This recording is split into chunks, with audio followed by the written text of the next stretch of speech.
Hello, my dear students, and welcome to a new lecture with our optical system course.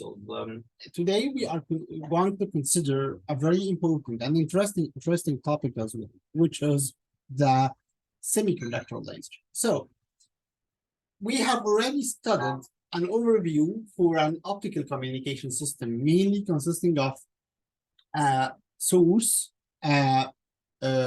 which we can say between quotation, a carrier, which should be a laser, a modulation system, an optical modulation system, a transmission medium, which can be an unguided medium, like air, for example, or it can be also a guided medium in terms of optical fiber. And then we have the detector, demodulation, and then the detector. So maybe we already have studied together the concept beyond the laser, which is a typical oscillator consisting of an amplification on optical consisting of an optical amplifier feedback with an oscillator, and we have feedback with an a feedback networking to perform the oscillation process. We already considered both the amplification system in terms of the Einstein two energy level model.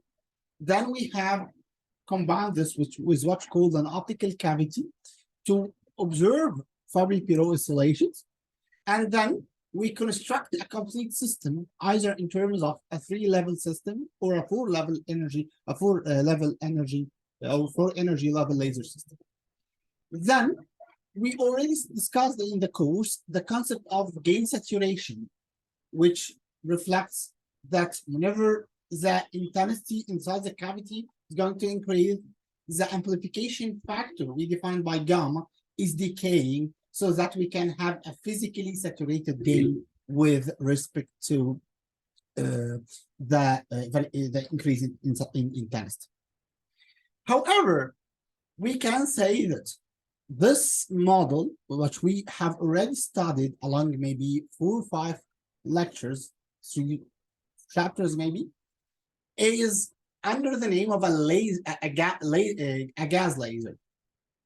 We call it a gas laser simply because we describe the electrons process between the energy level in the form of a gas molecules or gas atoms. If you remember from your early chemistry classes, as well as from your solid state classes, when we represent the energy band diagram for an isolated atom, as well as for gas molecules where atoms are distantly separated, we can discuss this energy in terms of what we can call energy levels, which is typically what we did when we study either the 2 energy level, the 3 energy level, or even the 4 energy level. However, when you go to semiconductors, we, instead of dealing with energy levels, we are dealing with what we can call energy bands. And we form what's called junctions, either on homojunction or heterojunctions and so on. And we usually express this in the form of what we can call the energy band diagrams. So conceptually, these types of lasers, which we already studied, can be implemented in a form of what we can call a gas laser.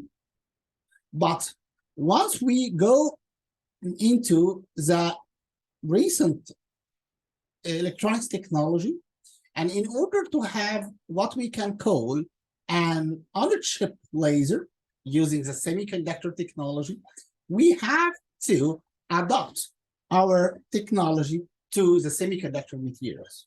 That's why we need this new theory to describe the same procedure, the same outline of a lasering system, but to be reflected mainly on semiconductors. And that's why we are here today, to know more about semiconductor laser. We are still using our main textbook, maybe a reference for this course, which is Verdine, the laser electronics. I think we can find this in chapter 11, still with the same name, semiconductor laser. But again, before going into the details of the semiconductor laser, I think we have to have some sort of a quick flashback on some basic semiconductor fundamentals. Definitely, all these fundamentals you have already studied before in some early courses, maybe in the chemistry, physics, solid state electronics, and some sort of electronic courses.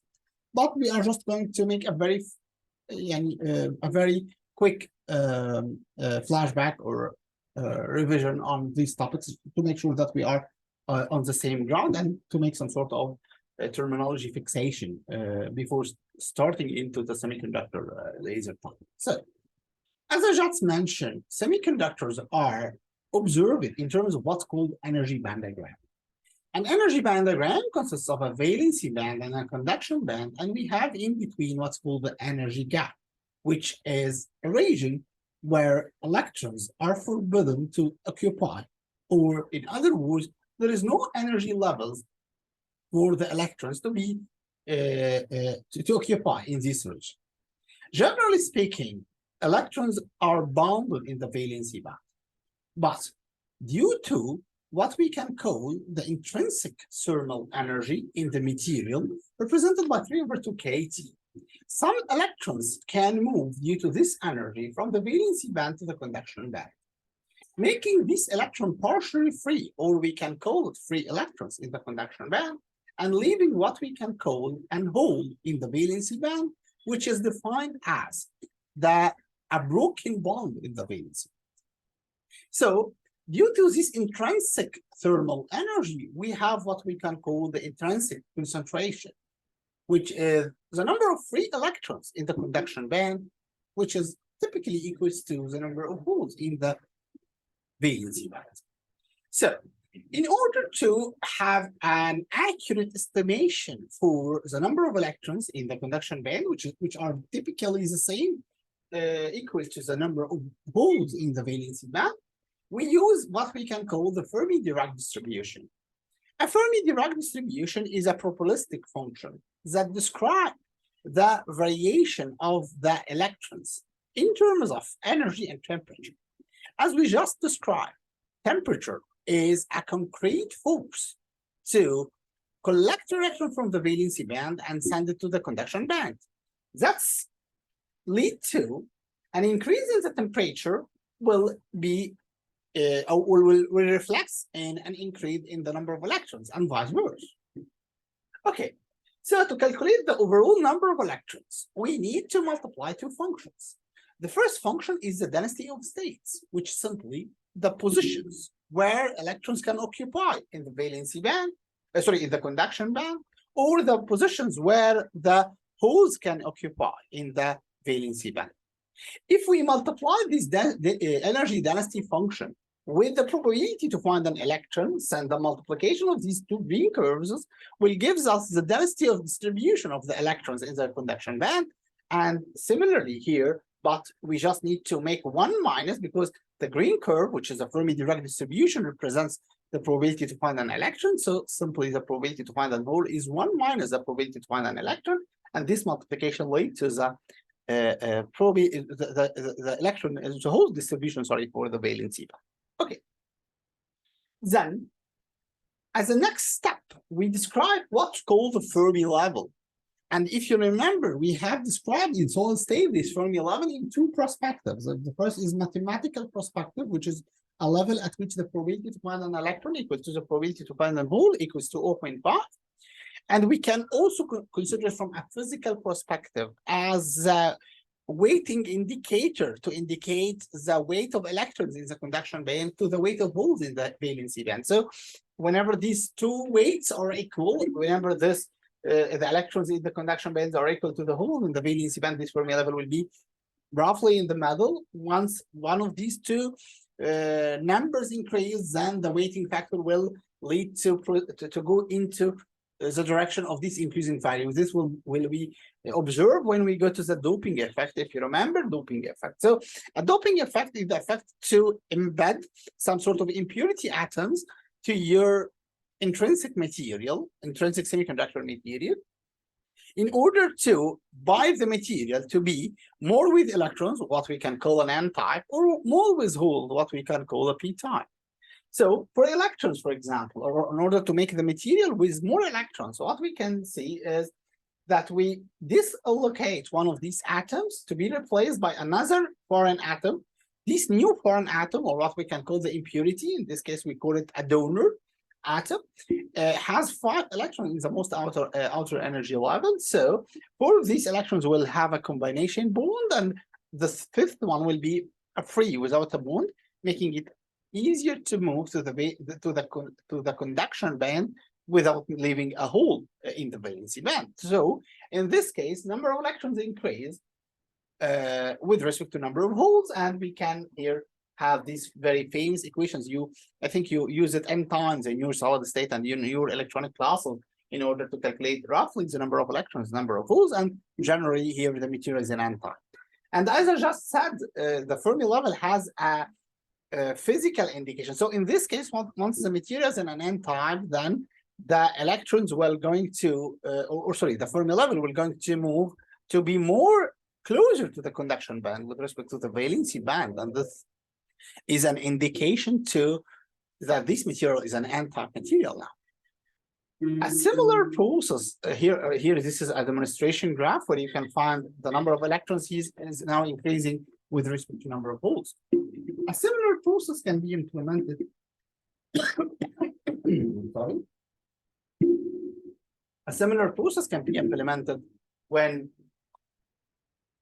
we insert an impurity atom, or what we can call an acceptor, to the material. So this impurity atom has now 3 electrons in the outermost energy level instead of 4. So 3 of these electrons will combine in a form of a covalent bond, but we have still 1 broken bond empty, which is a hole. So now you increase the number of holes without increasing the number of electrons, leading to a p-type material. And again, this is a very famous equation you usually use for this purpose. And finally, you can expect that the Fermi level now will go down to be closer to the valency band with respect to the conduction band.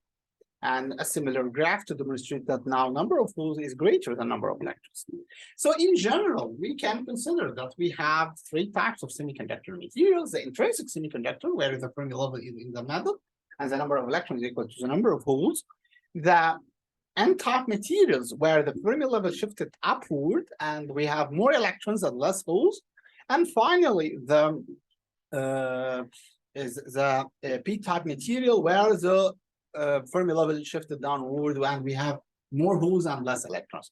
Of course, you can go back to our solid state electronics videos in case you need to go more detailed, or maybe you need more description in a detailed manner for these topics. Okay, so now our target is to use these semiconductor fundamentals to build the laser. And here we have concluded that the motion of this Fermi level is an indication for what we can call the doping. So, for example, the higher the n doping, the higher this n level, or what we can call n, closer to the valency band, to the conduction band, and vice versa here. The higher the acceptor doping, the closer the Fermi level to the valency band.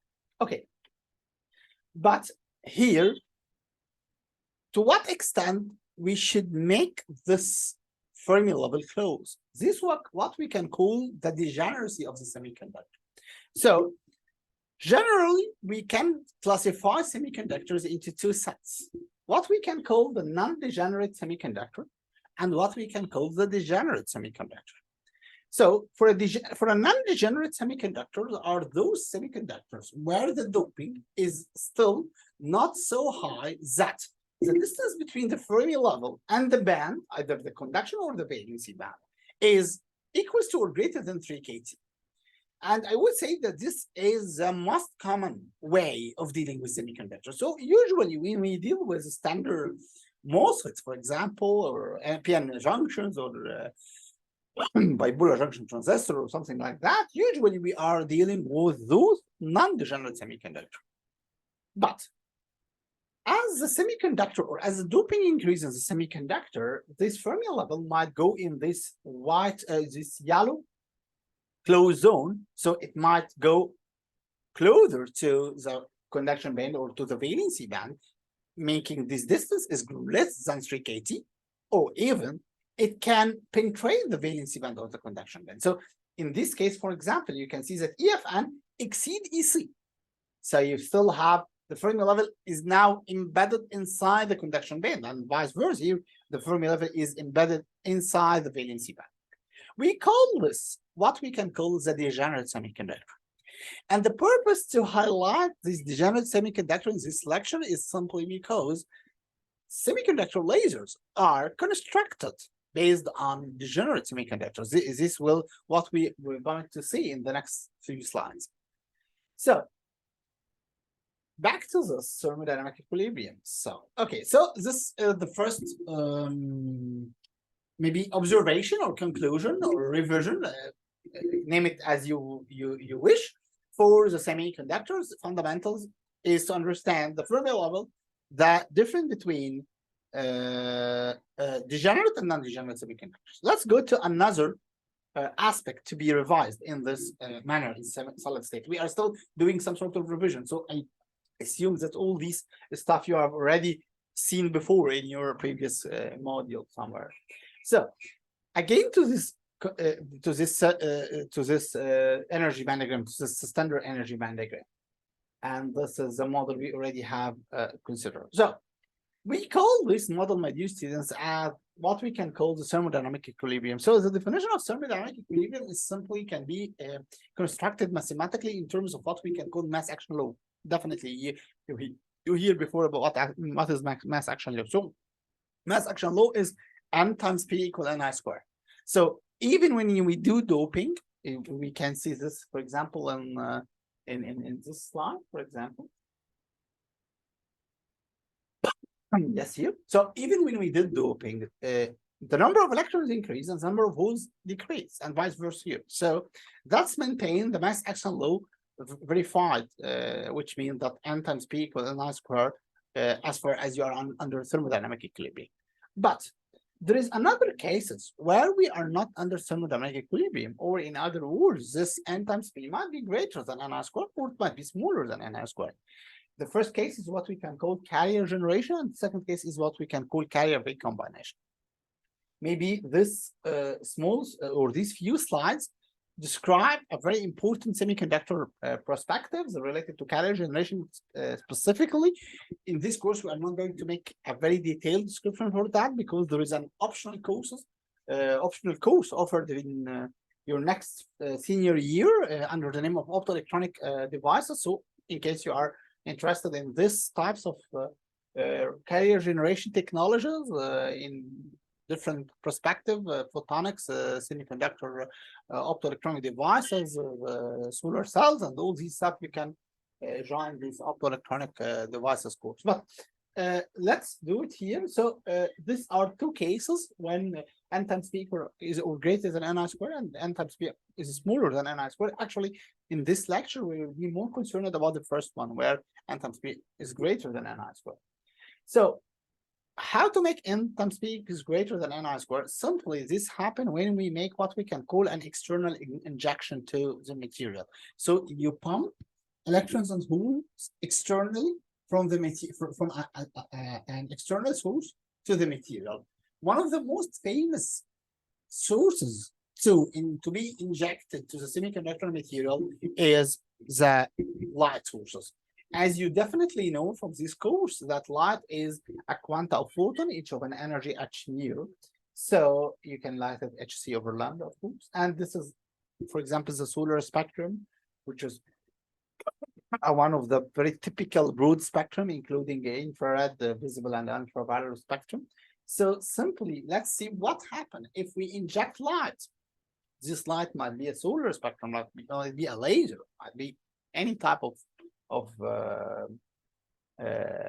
optical injection to a material. So this is typically what we have as an intrinsic material. And as we definitely know, we have some intrinsic thermal energy moves some electron to the conduction band and creating holes. And in this case, the equation N times B equal Ni square, and we use usually this node term to indicate the semiconductor thermodynamic equilibrium. So N node times P node equal Ni square. So what happen if we inject photons to this material, maintaining that these photons has an energy greater than the energy gap, so that electrons can. In this case, some set of electrons will capture these photons and will move directly to the conduction band due to this optical injection. Okay, so the higher the number of photons, which we call the light intensity, by the way, the higher the number of electrons to be moved to the conduction band. But what is typically observed here, that after doing this process, you increase the number of electrons. So N, which is the number of electrons after optical injection, is greater than N node, and typically B is greater than P node. Accordingly, N times P is greater than, or here, sorry, N times P, there is no node, this is a typo. So N times P typically will be greater than Ni squared. So this is a very important case. So whenever you have an optical injection to a material, this optical injection will force the material to be under non-equilibrium and non-thermodynamic equilibrium, making the multiplication of N times P is greater than Ni squared. Okay, so there is an issue here concerning the representation of the energy band diagram. Let's see this. For example, let's consider that we have an N-type material. This is a and thermodynamic equilibrium N-type material with some sort of doping Nd. So P equal Ni square over Nd. And as you can expect, the Fermi level is closer to the conduction band. Now, what if we inject this material with an optical light source? So what you're going to expect, simply, my dear students, is that the number of holes will going to increase due to this optical injection. But does the number of electrons will increase? Let's make it in a very simple manner. Try to use your mind at that. Let's say, for example, that this Nd is 10 power 15, for example. Okay. And if this 10 power 15 for a silicon, this would be 10 power 5. So if this 10 power 15 and 10 power 5, that's great. If we inject 10 power 10 photons, then simply the total number of electrons will be 10 power 10 plus 10 power 15. We have already 10 power 15 from the beginning, and we inject 10 power 10. So the total will be 10 power 10 plus 10 power 15, which is roughly equals to 10 power 15, because you are simply adding two numbers with a 5 order of magnitude difference. So now we are related to this case that N will nearly be the same. But what about holes? We originally have 10 power 5 holes, and then we add 10 power 10 holes. So the new number of holes, which is P, equals 10 power 10 plus 10 power 15. Sorry, 10 power 10 plus 10 power 5, which will be roughly 10 power 10. So in this case, the number of holes, which is, we call it in semiconductor physics, minority carriers, the number of holes will going to increase, while the number of electrons as a majority carrier is going to be nearly the same. But let me apply the same model, but with an optical or with a photon injection of 10 power 19, for example. Now, definitely number of holes will increase because you will add 10 power 19 to 10 power 5, which definitely will lead to 10 power 19. But what is interesting now that even number of electrons will increase because you will add 10 power 19 to 10 plus 10 power 15, which is roughly 10 power 19. So this is mainly the difference between the two types of optical injection, what we can call the low-level optical injection and what we can call the high-level optical injection. So in a low-level optical injection, only minority carriers affected, while in a high-level optical injection, both minority and the majority carriers affected by the material. Okay, so let's proceed with that. Now we have another important point concerning this process. As you can see, either in both low-level injection or high-level injection, the number of holes increase. We already have proven that using this mathematical example. But from our basic understanding to semiconductors, when in a semiconductor, when the number of holes increase, the position of the Fermi level should move downward toward the valency band. This is the basic understanding of the Fermi level, if you remember, because it's an indication for the weight of electrons and holes. On the other hand, another one can say, for a low-level injection, for example, we don't need to move the Fermi level because simply we are still having the same number of electrons. So as far as n is the same, Fermi level should keep the same. So as you can see here, my dear student, we start to have a conflicting definition. From the electron point of view, we have to fix the Fermi level on the same position because the number of electrons is still the same. From a hole point of view, we have to shift the Fermi level down to the valency band because the number of holes increase. So in order to manage such a conflicting process, what we do in the case of a non-thermodynamic equilibrium is we use what we can call a splitted energy level. So instead of having one energy level to represent the semiconductor material, which is the case for thermodynamic equilibrium, we start to have two energy levels, what we can call an EF and an EFP. So simply, maybe this will be demonstrated for those who are going to work in optoelectronics or something like that. When you see an energy band diagram and you see, and I told you from the first impression, is it under thermodynamic equilibrium or not? So simply see how many energy band diagrams, how many Fermi levels do you have? If you have one Fermi level, so it's another thermodynamic equilibrium. If you have two Fermi level, or what we can call a splitted Fermi level, then it's no longer under a thermodynamic equilibrium, and now there is injection. And now you can use the position of EFN to determine the number of electrons, and you can use the position of EFP to determine the number of holes. Same applied when we have a high-level injection. We should expect an increase in the EFN to be more toward the conduction band, and of course we still have the EFP to indicate the number of holes. So this is another perspective for the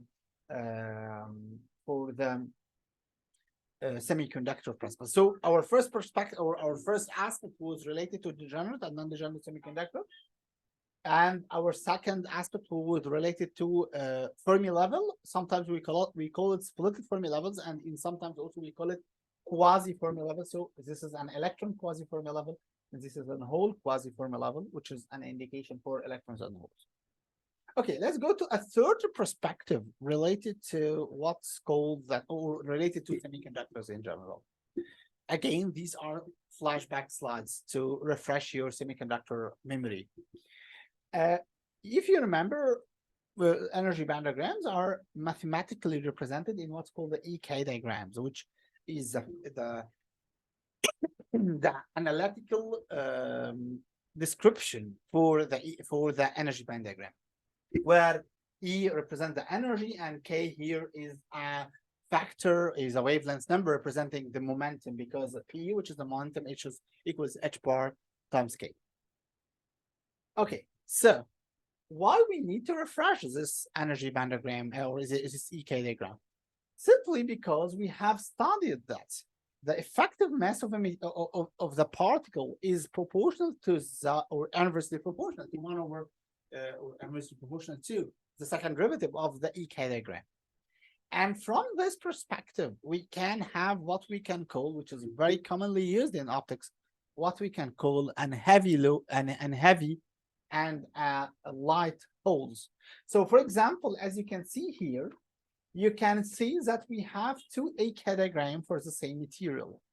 And definitely with these two EK diagram, you can expect that you can have two different second derivatives, because simply you can consider the second derivative as the slope, because if we usually in the EK diagram, to make it easily mathematic, we consider it as a parabolic function, a second order function. So in a second order function, the second derivative is the slope of a straight line. You can easily refresh this with your solid state classes. So this means that we have two holes with different effective mass. Maybe you have to go a little bit deeply about the concept of the effective mass, because the effective mass is some sort of a representation to represent the forces applied on a carrier. That's why it is logically accepted to have two different effective masses for two different particles in the same material, because simply that means that these two particles suffer from different forces. That's why they have two different effective masses. So you don't have to be panicked with that. This can be very normal, because different forces leads to different effective masses. And this is what we can see from this graph. I think we can demonstrate it here. So, for example, this is a hole, which we can call an intrinsic hole. I call it an intrinsic hole because simply this hole is an output of an intrinsic electron that moves due to intrinsic thermal energy to the conduction gap. And here we have another set of holes. They are in red, which are due to the optical injection. So if these two kinds of holes have different forces applied on, then this will lead to different masses. That's why we can have here a light hole and then a heavy hole. So when you read the concept light hole and heavy hole, don't be afraid. This is very normal for a semiconductor. Another perspective is what we can call the direct and the indirect energy band diagrams. So in a direct energy and a direct band gap energy band in a direct band gap semiconductor material, the top of the valency band is aligned with the bottom of the conduction band. And or in the indirect semiconductor material, there is a shift between the top of the valence band and the bottom of the conduction band. We call it a momentum shift because if you remember, we consider that this x-axis is a k, which is a representation for a momentum.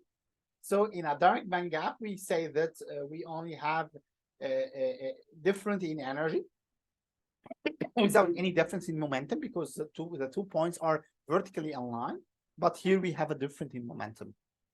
That's why the process of an electron to move from the conduction band to the valency band in a direct band gap proceeds with what we can call photons, while the process to move an electron from the valency band to the conduction band will not only result with the change in energy, but it also results in change in the momentum, because here we have delta E and delta K.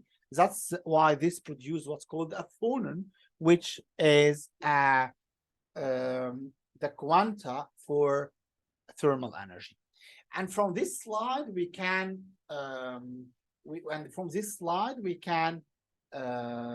conclude that for a lasering system, we should have HK initial minus HK final equals to 0, or simply we should have a direct band gap semiconductor material, or in other words, these 2 points are vertically aligned. And this is what we can call in optics the law of conservation of K, or K conservation rule, to have a direct band gap semiconductor material. And from this slide, maybe you can understand why we don't have a silicon laser. Of course, silicon is the most semiconductor famous material for different electronics technology, but for lasers, we cannot have a silicon laser. Actually, there is some attempts, an earlier attempts, maybe 30 years ago, and others that try to make silicon a direct band gap material. One of these trials, which is not very famous commercially, is what we can call the poor silicon, and there is also other attempts for that. so that you can use silicon in semiconductor in laser semiconductor or semiconductor laser application. But generally, the most famous lasers are not silicon. So you can use gallium arsenide, gallium phosphide, and other types of dark semiconductor materials in order to make a laser. Okay, so now let's see how we are going to make a laser in a form of a semiconductor, which is the main focus of this lecture. So this is a lasering system, or let's turn it to the question how we can use the semiconductor aspects we have revised in semiconductor lasering system.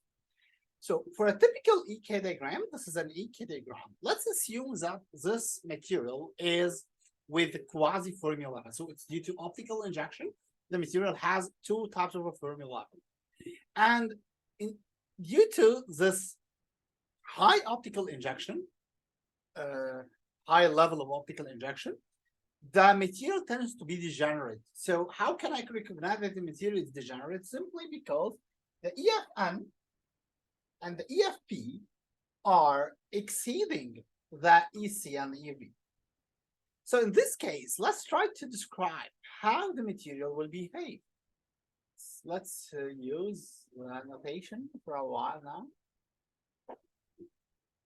Okay, so not correct.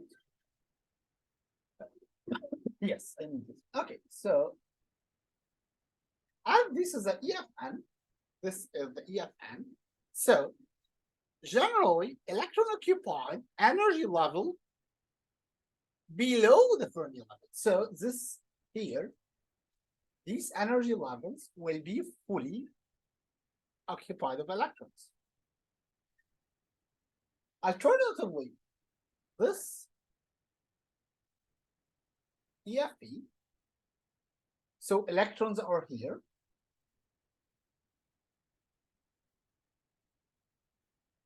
And this area, which is above the Fermi level, is empty, no electrons in this area. So if these bunch of electrons drop from the valency band to the conduction band, from the conduction band to the valency band, from the empty states below EFN in the conduction band to from again, I'm sorry, I will say it in accurate band, from the occupied states in the energy level below EFN in the conduction band to the empty states in the energy levels above EFP in the valency band. If this happens, photons will be generated and so on. So here we describe the process of what we can call photon generation. We can generate photons simply by using this process of injecting or of losing electrons from the conduction band to the valency band and providing photons, as you can see. So the energy of these photons can vary with variation between EG. So the minimum value for a photon, as you can see, is this photon from the bottom of the conduction band to the top of the valency band. And the maximum value for the photon will be EFN minus EFP, which is this value. So this range of the output photon that will occur. Remember, in the atomic radiation, we have already discussed the similar process, which is the line shape function, when you have a multi-layers or a multi-energy levels cascaded together to form a band. So here we have a frequency spectrum ranging from EFN minus EFP up to EG. And we call this the Braun-Dufrag condition, or the DB condition, which represent the condition for which electrons are, photons can be generated. So this principally describes how we can generate photons. But as you already know, lasers are not only a process of a photon generation. A very fundamental process in laser is what we can call the feedbacking or the looping. So you don't need this process to occur once. You need this process to occur in a continuous manner. And what guarantees this continuous manner is the feedback process, which we already made using optical cavity for gas lasers. So we need an equivalent process for the optical cavity. So here we have more than one attempt. A primary attempt was using a PIN junction. As you can see here, we have a PN junction.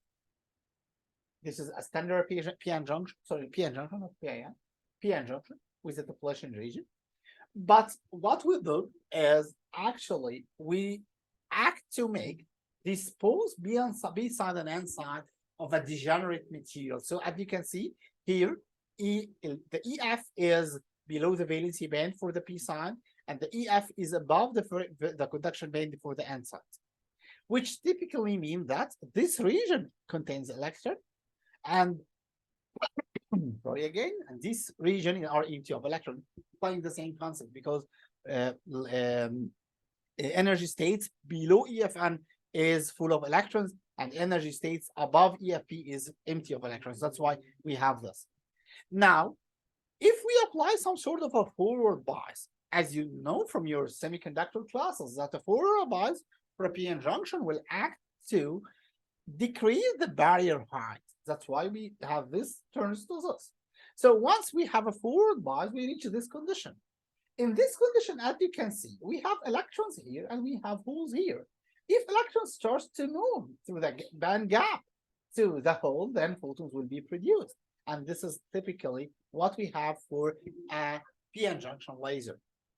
The main issue here that your stock of electrons is very limited to the dimension of the depletion region. And as far as you are applying a forward bias, that means that you are already reducing the depletion region. The depletion region here is Ln plus Lp, which is the depletion region in the L side and the depletion region in the P side, as you previously know. So theoretically, we can implement a laser using this PN theory with a degenerate semiconductor in both N and P side. But when it comes to implementation, you will face a problem due to the very narrow N region, which makes this very low efficiency and not so practical. Accordingly, researchers starts to make more attempts in this direction, starts to make more efficient attempts, let me say. And here we start to use what we can call a compound semiconductor material. The idea of using a compound semiconductor material, because in compound semiconductor material, you can adjust the combining ratio to tune the energy band gap of the material. So why we need to tune the energy band gap in the material? The idea is toward this schematic to have an energy band diagram looks like that. So we have an in between energy band gap, which is EG2, which is the smallest, bounded between two materials with a greater energy level. So EG3 is slightly greater than EG2, and then EG1 is much greater than EG2. So what will happen? We will act to make this intermediate material, which should be a direct band gap semiconductor material, because this will be the lasering material. Gallium arsenide, by the way, is one of the most famous material for that. We will act to make this material a degenerate material. So as you can see, this EFN and this EFP. So EFN is embedded inside the conduction band. That's why we have here an electrons. And EFP is inside the valency band, and that's why we have here holes. So once electrons go here down, photons will be generated. This is very good. But how we will guarantee this process to be continuous? Please remember what we call the injection rate, or R, in the semiconductor, in the gas semiconductor laser, in the gas laser semiconductor. So herein, we will have this R here. So once the photons drop from the conduction band to the valency band of this intermediate material or lasering material, electron will move in this, holes will move in this direction, and this holes will be injected back to this to be fed here again. That's why you will have a closed loop of oscillation. So this is the role of the injection or rejection rate, which act by the external source, if you remember the DC battery used for laser or whatever. So you can now guarantee. And then what is the function of this material? This material is a barrier material, so that you can ensure that no electrons will go to this direction, because simply you have a large barrier here. So electrons are bounded. Electrons are bounded between the two barriers, the higher barrier here, and this is the lower barrier. You can ask me a very important question. Let me clear here. You can ask me a very important question here. How we will ensure that electrons will move from here to there? The answer is very easy. As far as you are making this rate, then you are going to make the concentration in the third semiconductor in EG3. The concentration here will be greater than the concentration here. So electrons will diffuse from the higher concentration to the lower concentration. This is already represented in this gray shading, as you can see. So electrons will move from right to left due to the act of diffusion. And this diffusion is mainly due to the injection happening from this R on the right-hand side that you can see. So you can maintain this circulation of electron motion between the semiconductor junction. So this will lead to the most famous topology for making a laser, which is the heterojunction laser. We call this a semiconductor heterojunction laser. I think you already know the word heterojunction. The word heterojunction is simply a junction that is built between two different materials of semiconductors. You can see here we have gallium arsenide, we have aluminum gallium arsenide, and we have another type of an aluminum gallium arsenide. That's why we have different materials, and then we can combine. Of course, it's not only gallium arsenide. You can make this combination with different materials or with different compound semiconductors, but you have to manage the energy band gap between these materials to maintain this ratio, that EG1 is the greatest and EG2 is the lowest between the semiconductor material. So this is simply the story of a semiconductor laser.